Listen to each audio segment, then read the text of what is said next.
बानी पीटीआई की बहन अलीमा खान ने मीडिया से गुफ्तगू में कहा कि मेरे दोनों बेटे पुलिस की हिरासत में हैं। कल मेरे बड़े बेटे और आज छोटे बेटे शेर शाह को अदालत में पेश किया गया। शेर शाह को रास्ते से गाड़ी से उतार कर गिरफ्तार किया गया। मेरे बेटों का जुर्म बानी पीटीआई के भांजे हैं। ये लोग मुझे भी गिरफ्तार करना चाहते हैं। मुल्क का कोई कानून और अमन एहतजाज से नहीं रोकता। कल मेरा जो बड़ा बेटा है शारिस खान, उनको पेश किया गया था और उनको 8 दिन के रिमांड पे लेके गए हैं उनकी तफ्तीश के लिए। और आज मेरे छोटा जो बेटा है शेरशाह खान, उसको जिसको उन्होंने कल उठाया था, कल वो हमारे साथ अदालत आया था अपने भाई के केस के लिए।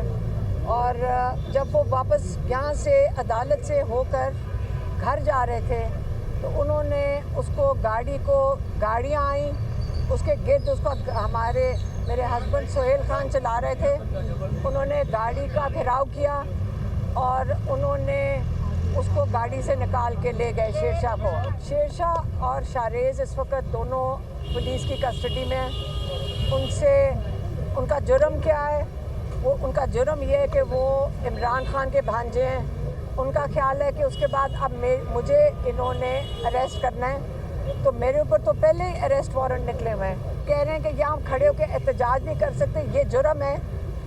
पाकिस्तान का कोई कानून, कोई आइन ये नहीं कहता कि ये जुर्म था।